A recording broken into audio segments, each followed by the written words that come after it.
Di video ini kita mulai membahas komponen aktif lainnya, yaitu transistor. Apa itu transistor? Kalau kita coba tinjau fungsinya, ini adalah komponen elektronik yang berfungsi sebagai switch atau sebagai amplifier. Prinsipnya dengan transistor, kita bisa mengontrol arus listrik yang besar. Jadi di sini kata kuncinya adalah larger electric flow dengan voltase, tegangan, atau arus yang lebih kecil. Kalau kita coba analogikan dengan fluida, maka transistor ini ibarat keran air. Ada 3 terminal, yaitu ini ya, tempat masuknya, kemudian tempat keluarnya, lalu satu lagi untuk kontrolnya. Terminal ini nanti akan ada nama khususnya tergantung dari jenis transistornya. Transistor tentu bisa kita jumpai di mana-mana. Hampir di semua peralatan elektronik modern kita bisa jumpai transistor. Di sini saya coba tunjukkan contoh rangkaian sebuah audio amplifier. Dan dari sini kita bisa lihat ada berbagai macam jenis transistor. Ada ini transistor.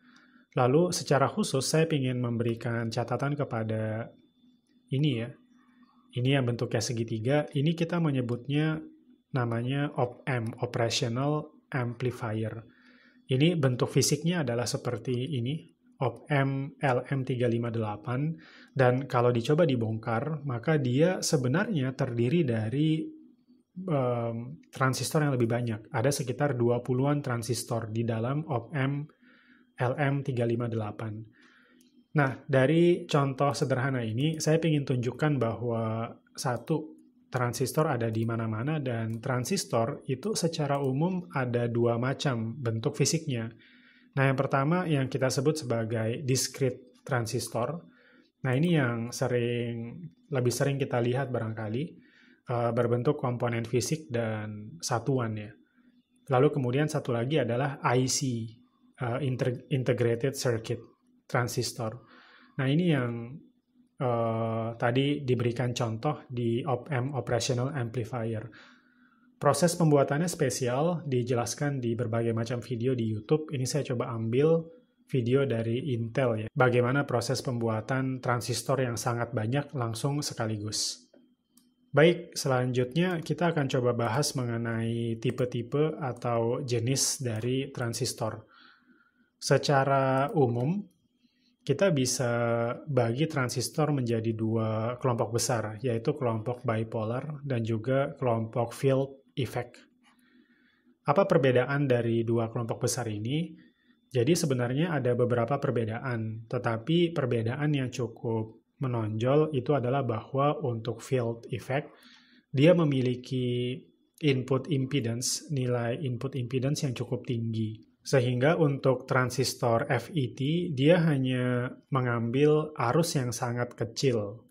Beda dengan bipolar transistor, ini nanti kita sebut sebagai BJT ya. Dia akan mengambil arus dalam jumlah yang lumayan, walaupun kecil ya, biasanya sekian mikroampere hingga miliampere.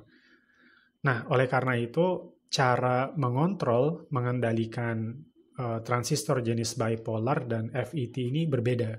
Kalau bipolar ini kita kontrol dengan arus, nah sedangkan untuk FET kita kontrol dengan tegangan atau voltase.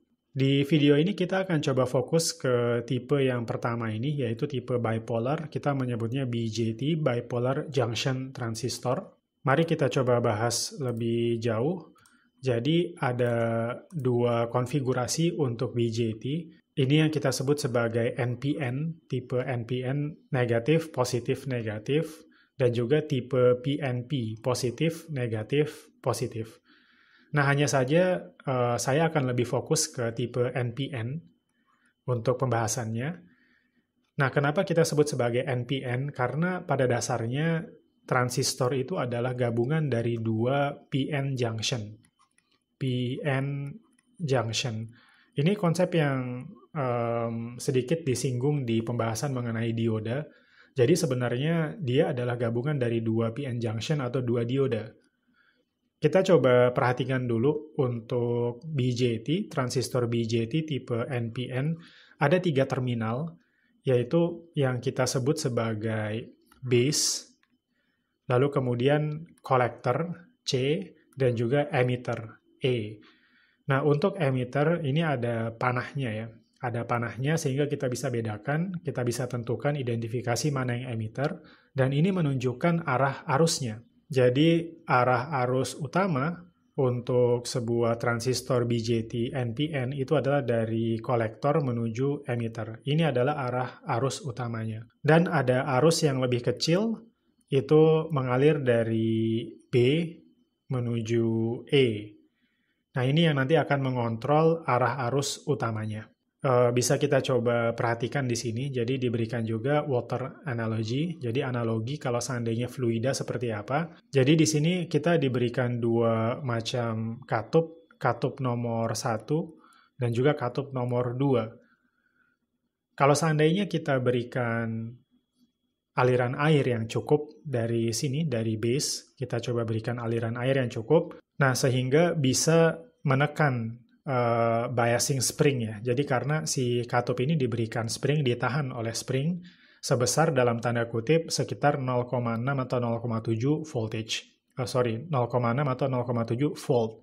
Oleh karena itu, kalau arus airnya cukup untuk menekan spring ini, pegas ini, maka si katup ini tentu akan terbuka.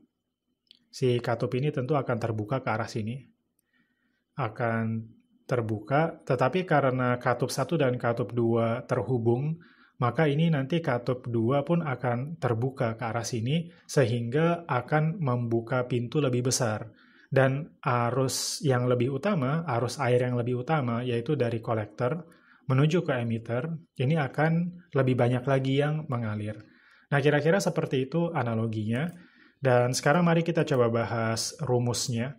Ada rumus matematika yang bisa kita pakai untuk mengerjakan soal-soal terkait dengan BJT, bipolar junction transistor tipe NPN nantinya, yaitu hanya sedikit saja, yaitu pertama adalah yang paling penting VBE, yaitu voltase base ke emitter itu adalah 0,7 volt. Nah, dari mana angka 0,7 ini? Ini juga sudah disinggung di pembahasan mengenai dioda. Karena sebenarnya transistor ini adalah gabungan dari 2 dioda. Oleh karena itu ada angka 0,7 dan ini adalah angka yang fix. Jadi VBE, voltase antara base dengan emitter, ini adalah 0,7 volt. Besaran yang diperlukan untuk memastikan bahwa si transistor bekerja.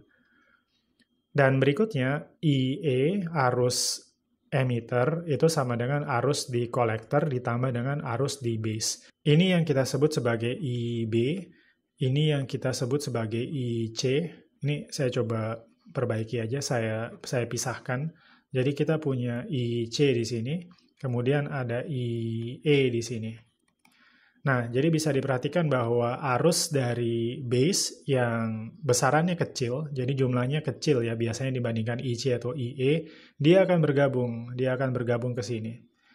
Nah, jadi kita memiliki rumus yang kedua. Dan rumus yang berikutnya adalah, ini salah satu parameter penting dari transistor, yaitu beta. Beta ini adalah rasio dari IC terhadap IB. IC ini yang lebih besar ya, dan IB itu yang lebih kecil. Dan biasanya kita memakai nilai antara 20 sampai 200. Saya biasanya di soal akan berikan nilai 100 biasanya untuk beta. Jadi besaran arus yang mengalir di kolektor itu 100 kali lebih besar dibandingkan arus di base. Nah, ini ada konsep berikutnya mengenai mode of operation. Jadi mode operasi dari transistor untuk BJT, bipolar junction transistor, saya hanya akan highlight bahwa ada 3 atau 4 mode operasi, yaitu saturation, terus kemudian cut off, active, dan juga breakdown. Nah, kita akan coba kerjakan beberapa contoh soal agar lebih langsung bisa memahami ya terkait dengan BJT ini. Nah, ini soal-soalnya adalah soal-soal terkait dengan biasing. Apa itu biasing? Seperti yang sudah dibahas juga di video mengenai diode. bahwa biasing itu adalah kita memberikan voltase, mengaplikasikan voltase DC kepada transistor agar transistornya bekerja di region atau mode yang kita inginkan. Oke, kita coba kerjakan saja. Nah, ini sampel problem nomor 1 terkait dengan biasing. Kita diberikan rangkaian seperti ini.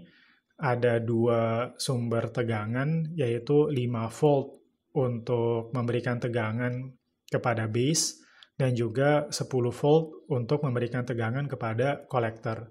Dan informasi lain yang kita ketahui adalah beta dari transistor ini adalah 150. Oke, kalau seperti ini, maka mana yang bisa kita coba kerjakan terlebih dahulu? Ya, kita diminta untuk mencari banyak ya, jadi informasi IB, IC, IE, dan juga VCE. Ini ada 4 yang perlu kita cari. Nah, yang pertama biasanya kita bisa lakukan adalah kita coba tinjau loop ini ya, loop di daerah base ini. Kenapa? Karena kita punya informasi VBE. Ini sama dengan 0,7 volt. Ini bisa kita pakai informasi ini dan kita ambil loop di sini. Dengan mengaplikasikan KVL, maka kita bisa dapatkan rumus minus 5 volt ditambah dengan I. Apa I yang di sini? Ini di sini yang mengalir adalah IB. Lalu di sini yang mengalir adalah IC, di sini adalah IE. Jadi minus 5 ditambah IB dikalikan dengan RB ditambah VBE. Nah, ini adalah VBE di sini ya. VBE yaitu, saya tulis dulu aja VBE, maka ini sama dengan 0. Atau saya coba masukkan angka-angkanya, IB dikalikan 10 kilo ohm ditambah 0,7 sama dengan 5, sehingga IB-nya sudah bisa kita cari, yaitu 4,3 dibagi dengan 10 kilo ohm sama dengan 0,43 miliampere. Atau bisa juga kita coba rapihkan menjadi mikro ya, mikroampere, 430 mikroampere. Baik, sudah kita dapatkan yang pertama, yaitu IB. Nah, berikutnya apa yang bisa kita cari? Setelah IB kita dapatkan, kita bisa memakai rumus beta. Beta itu kita ketahui adalah IC, arus di kolektor dibagi dengan arus di base. Nah, ini kita ketahui nilai dari beta adalah 150, itu sama dengan IC dibagi IB. IB-nya adalah 430 mikroampere. Oleh karena itu, nilai IC-nya bisa kita dapatkan sama dengan, ini kalau dicoba dikerjakan matematikanya, 64,5 miliampere. Baik, selanjutnya kalau IB sudah kita dapatkan, IC sudah kita dapatkan, tentu dengan rumus kaitan antara IB, IC, dan IE, bisa kita cari IE-nya. IE itu sama dengan IC ditambah dengan IB, ini dimasukkan saja, dijumlahkan, maka hasilnya adalah 64,9 miliampere. Nah, terakhir ada satu lagi yang perlu dicari, yaitu VCE. VCE itu yang mana? Ingat, ini adalah C, ini adalah E, oleh karena itu VCE adalah ini ya. Dari sini ke sini. Nah, ini bisa kita lakukan KVL juga. Kita bisa lakukan KVL, saya coba pakai warna hijau. KVL-nya seperti ini. Maka kalau dicoba dituliskan dengan KVL minus 10 ditambah IC dikalikan dengan 100, berapa ininya? 100 ohm ya, dikalikan dengan 100 ohm ditambah dengan VCE, ini VCE yang kita cari ya, sama dengan 0, atau kalau dicoba dimasukkan semuanya, VCE-nya sama dengan 3,55 volt. Baik, selanjutnya satu contoh soal lagi. Kali ini biasing juga, tetapi kita hanya menggunakan satu sumber tegangan ya. Di sini 10 volt dan dibagi dua sekaligus untuk memberikan tegangan ke base. Ini adalah base dan juga untuk memberikan tegangan kepada C, kolektor ya. C di sini, E di sini. Nah, ini metode yang sering dipakai untuk biasing ke transistor dan kita menyebutnya sebagai metode voltage divider ya. Voltage divider karena di sini ada R1 dan R2 sehingga VB yaitu V di base bisa kita hitung berdasarkan pendekatan rumus voltage divider. Dengan asumsi ya bahwa nilai IB itu sangat kecil sehingga ini rumus ini akan berlaku. Nah, tetapi di soal ini di soal ini sebenarnya sudah diberikan ya nilai VB-nya adalah 3,41 volt dan sekarang kita tinggal diminta untuk menghitung beberapa parameter ya VCE dan juga IC dari rangkaian tersebut dengan diketahui nilai beta dari transistor adalah 100. Baik, bagaimana caranya? Pertama kita perlu pahami dulu ya, mungkin ini saya coba hapus, bahwa ada beberapa arus ya. Ini di sini ada arus, sebutlah ini adalah I1. I1 ini akan bercabang, ada yang ke bawah menjadi I2, ada yang belok ke base menjadi IB. Lalu di sini tentu ada IC, dan juga di sini ada IE, I dari emitter. Baik, mana yang bisa kita coba hitung terlebih dahulu? Sebenarnya karena nilai VB-nya sudah kita dapatkan dari soal 3,41 volt ya, maka sederhana sekali yaitu I1 bisa langsung kita hitung dengan cara V di R1 dibagi dengan R1 itu sendiri. Jadi voltase across R1 atau voltase di resistor R1 itu dibagi dengan R1. Bagaimana cara mendapatkan V R1? Tentu adalah 10 dikurangi 3,41. Nah, lalu dibagi dengan R1 itu sendiri, hasilnya adalah 0,659 miliampere. Atau kalau dijadikan mikro, 659 mikroampere. Nah, ini kalau I1-nya sudah didapatkan dengan cara seperti itu, cara yang sama bisa kita gunakan juga untuk menghitung I2. V di R2 dibagi dengan R2 sama dengan 3,41 dikurangi 0. 0 dari mana? 0 ini adalah voltase ground tentunya, dibagi dengan 5,6 kilo. Dan hasilnya adalah, ini kalau dalam mikro langsung, 609 mikroampere. Oke.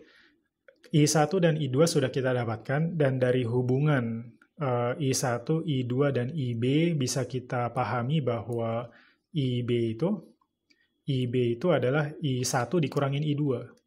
Jadi IB sama dengan I1 dikurangi I2 atau hasilnya adalah 50 mikroampere.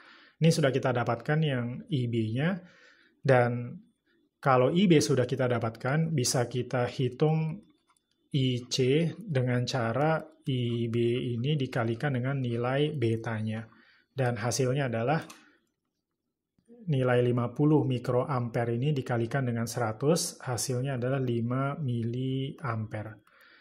Baik, dan untuk VCE saya pikir bisa dihitung dengan cara yang sama yang kita lakukan juga di sampel problem nomor 1.